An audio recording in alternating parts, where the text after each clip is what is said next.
America, and today I'm going to be making the Feed and Seed block by Lori Holt in her Farm Girl Vintage book. I have all my fabric cut and labeled. I drew some lines on the back of some of the squares as the pattern calls for. I wanted to share with you all of the blocks that I finished last month in January. So there's a look at all the blocks I got done. I have 5 blocks done, and today I am starting on block 6.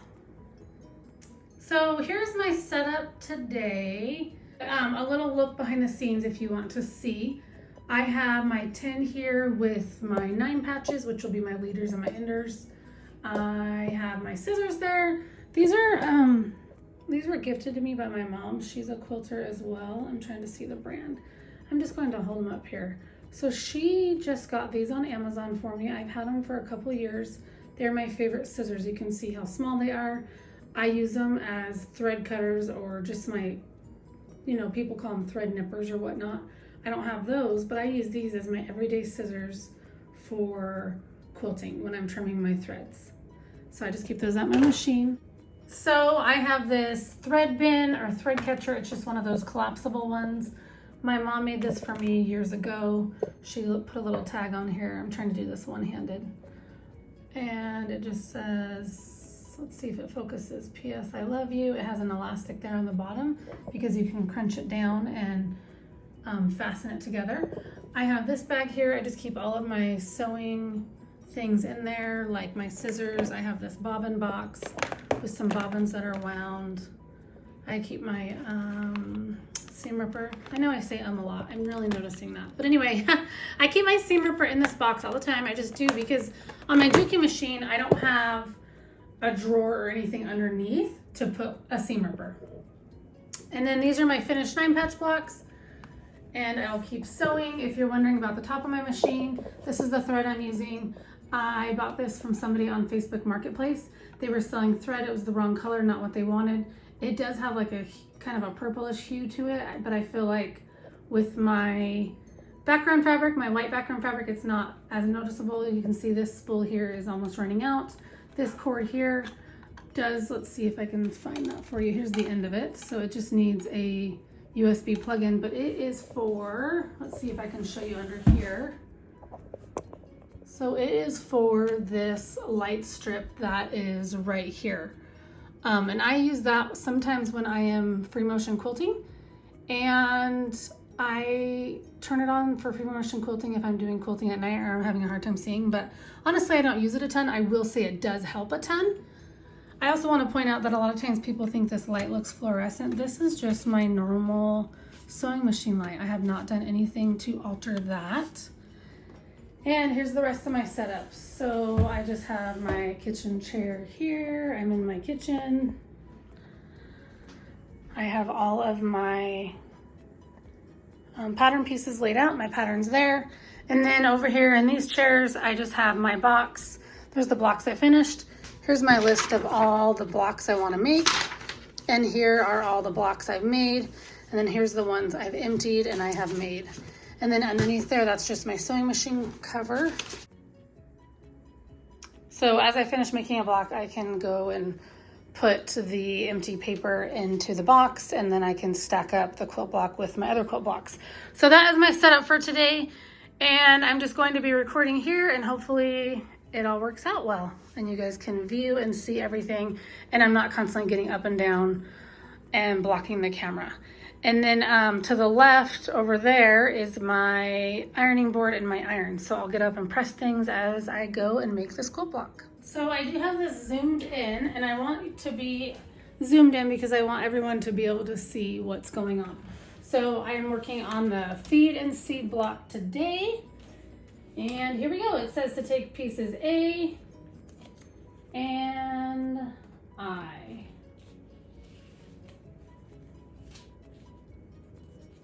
And we're going to put right sides together, draw a diagonal line on fabric A with right sides together and stitch a 1/4 inch from the diagonal line, and then cut on the marked line, and it makes 8 half square triangle units. So I'm going to do that. And I'm going to set my book right here. I'm going to do my leaders and my enders. So let me pick up a leader and an ender project. Here we go.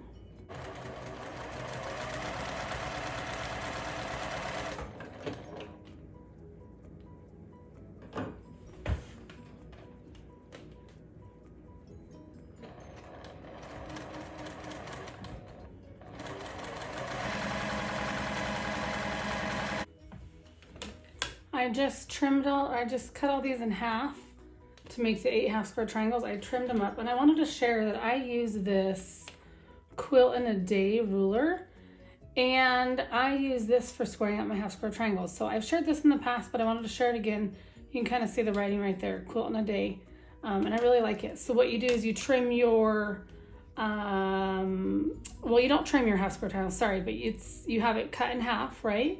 And before you press it, you determine what size you want this to be. So this one was supposed to be 2.5 inches finished. So then you place this stitch line here. You take the stitch line and you line it up with the stitch line on the ruler like this. And then any excess beyond the ruler, you trim off. So if you have that laying on your table and you have this here laying on your table, and you line it up like that, anything beyond the ruler you trim off. So that's how that ruler works. I really like this ruler. It's something that has been really, really handy, so I highly recommend that ruler. Okay, I have my leader and my ender on my machine there. I keep looking at my book because I want to make sure that my stitch line's going in the right direction, so it's going towards the center versus going out to the edge. So I have to do this, and there should be a total of 4. So on these ones, the stitch line's going towards the center of the block, but this has to be trimmed away and pressed. Trimmed away 1/4 inch from the seam. So I'm just going to trim those.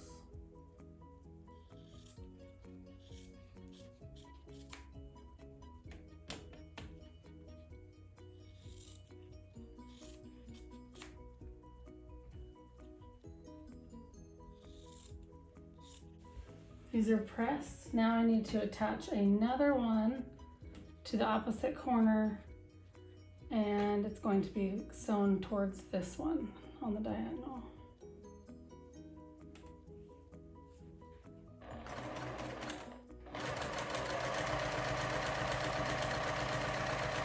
So these are pressed. So I am going to pin these and sew them together.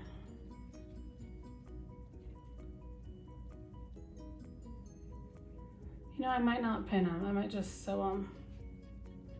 Okay, so I have to have 4 that look like this, so I'm just going to place 4 in that direction. So there's 2, 3, and 4, and then here are my flying geese units, and these ones are just going to be sewn on the flying geese units like this. So it says there are 4, so I'm going to sew these.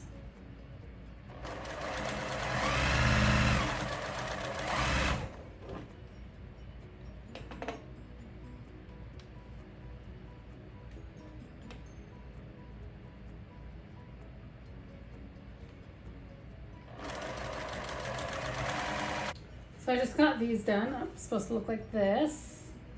And now I'm going to set those aside, and I'm going to take C and F and G.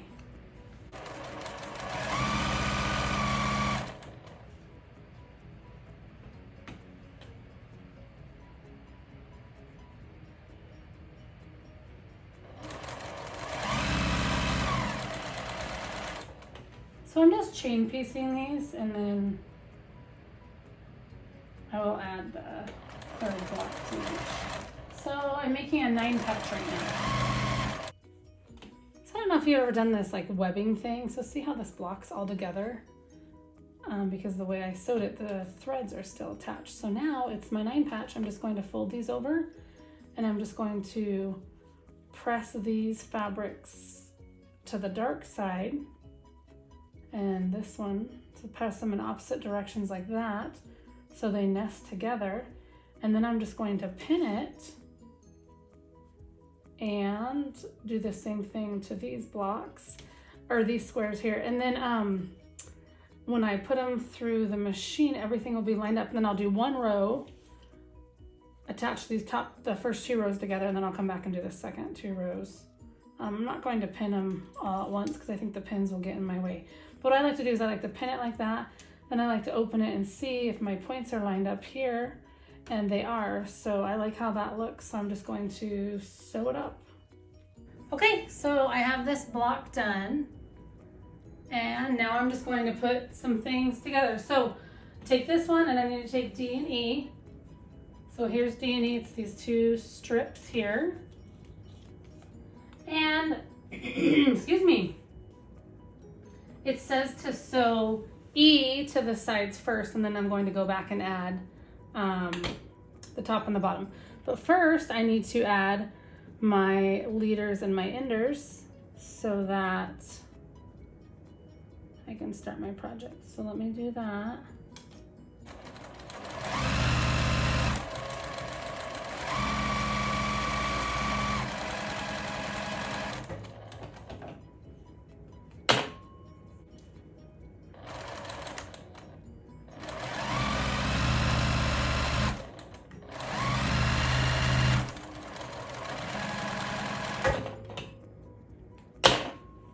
Okay, here's another 9 patch done.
Okay, so let me go trim these and press them.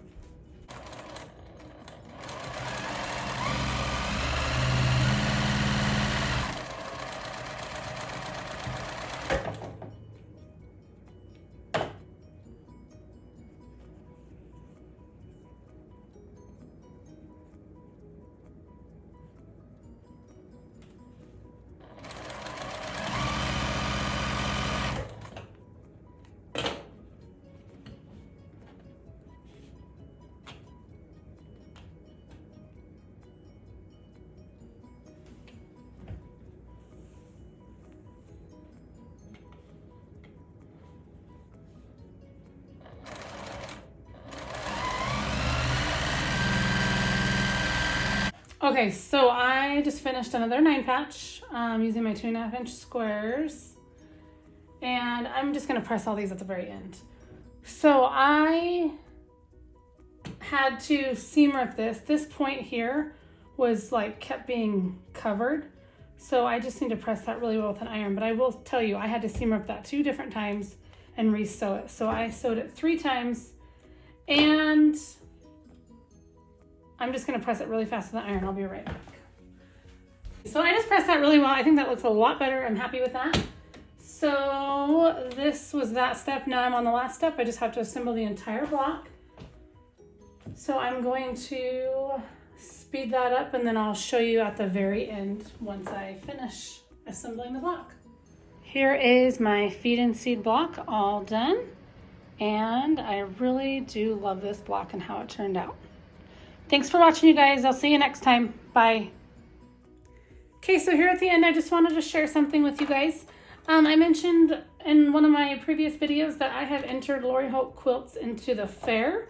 And I have entered 2 Lori Holt quilts into the fair and 1 Barnstar sampler quilt. And somebody asked, what Lori Holt quilts have you entered? So I thought I would share those with you guys. So I am going to put some pictures here at the end here and share with you those Lori Holt quilts that I have entered into my local fair.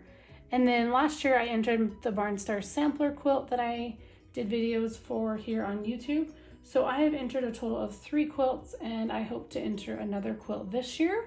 And I'm kind of leaning towards this Lori Holt quilt. So we'll see how this quilt comes together, and I may enter this one into the fair for 2025. But enjoy these pictures of the quilts that I've entered into the fair previously.